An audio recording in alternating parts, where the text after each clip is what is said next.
Shabbat Shalom. Shabbat Shalom. In a few weeks is Martin Luther King Day.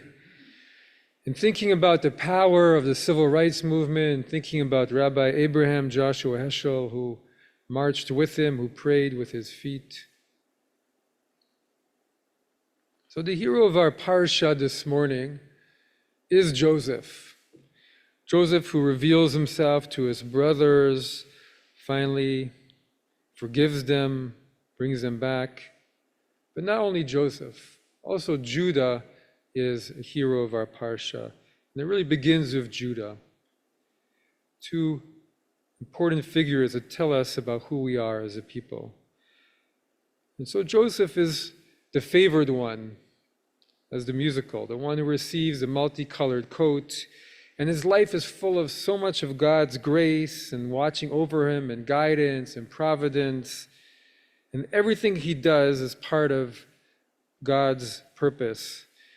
It goes from the coat to the pit where his brothers throw him, to Potiphar's house, the second in command of all of Egypt, forgiving his brothers, bringing the Jews to Egypt.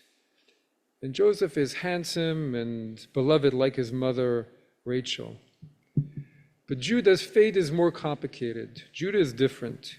He's just one of the brothers whom the Torah tells us, as we study it and go through it, who hates Joseph. That's what we know about Judah. There's no description of the individual feelings of each of the brothers, but they're just described as one group who hear the dreams that they will one day bow down to Joseph. And presumably Judah, like his brothers, hate him, and they hate him even more after he has his dream again, that all the brothers are going to, including himself, bow down to Joseph.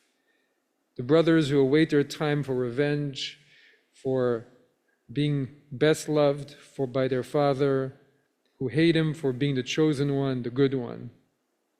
And so, in that pivotal moment when Joseph comes towards him and end up throwing him in the pit, Judah is with his brothers. He's with them at that terrible moment. And again, the Torah is not specific.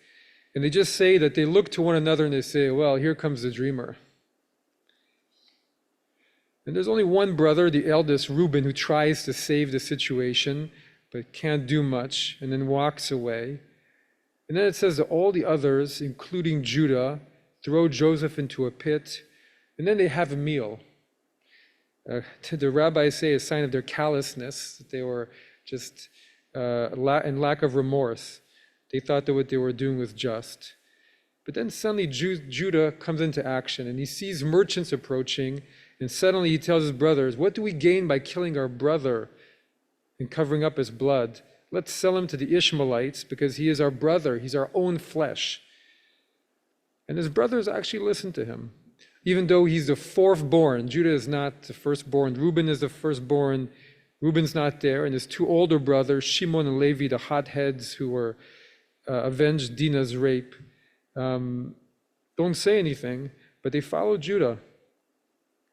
And then later, we go through the times where Judah's mentioned. When they go down to Egypt, and Joseph is that powerful Egyptian lord who takes Shimon prisoner and plays the games with his brothers. Reuben tries to gather the brothers and says, we're just paying the price for what we did earlier, but he has no answer for their problems. He doesn't do anything.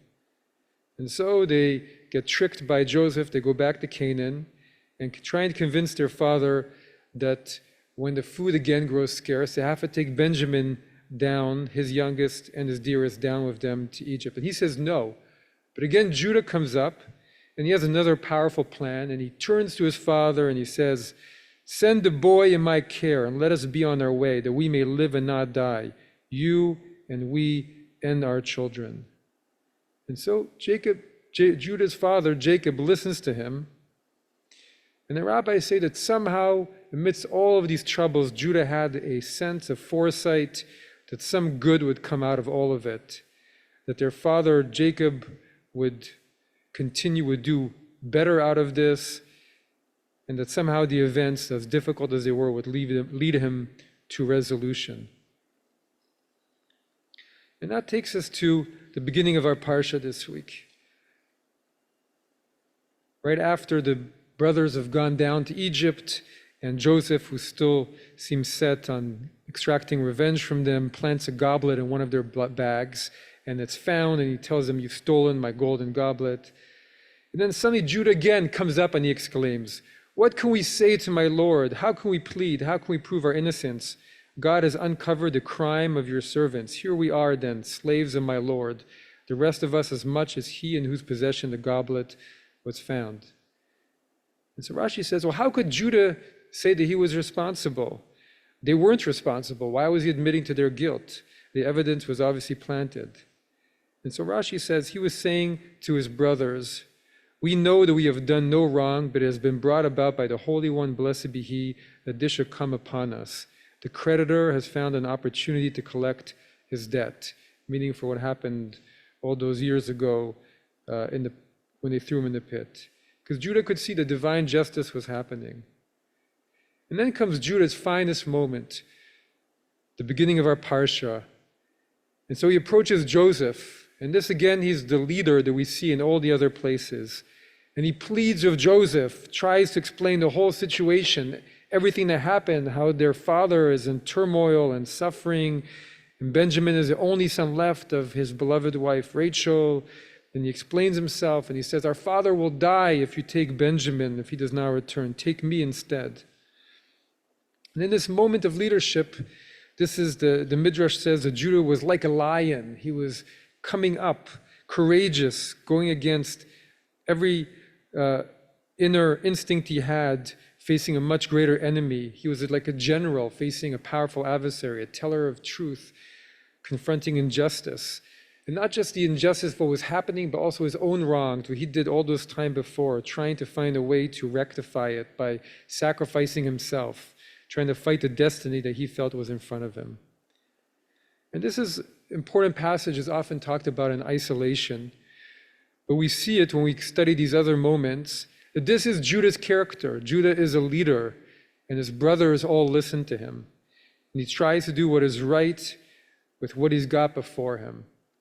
He's brave, he's powerful, and it's his roar as a lion that pushes Joseph to reveal himself. So where does it all leave us? Where does it leave us? So the 12 brothers are often thought of as signs of our own nature as a Jewish people, what it means to be Jewish, of our people. And so there is that part of us that's like Joseph, a part of us that's chosen by God, watched over at every step, who can do no wrong, who goes from the pit to the jail, times to glory, suffering, difficulty, but also with God watching over us, taking care of us, beautiful, handsome, dreaming, head in the clouds, but irresistible. And yet that's not always, and that is rarely our experience in the day-to-day. Much of the time we're more like Judah. We make mistakes, banded together in difficult and sometimes catastrophic situations. God is with us. The name Judah comes from the word for praise or for thanks. And yet we have to make our own way in the world. We see the universe working, but we rarely are able to rise above it all. But what we are called to do is to stand up like Judah, amidst the currents of life in this world, to our brothers, to our sisters, and to be a leader and to point out injustice, and to step in and say what is right and what is wrong wherever we can, to be a lion in those situations that demand of us, where there's falsitude and intrigue, even against more powerful enemies, to find the bravery to stand up. In the end, the tribes of Joseph, they get exiled by the Assyrians. And so most of us are of Judah. We're more like Judah.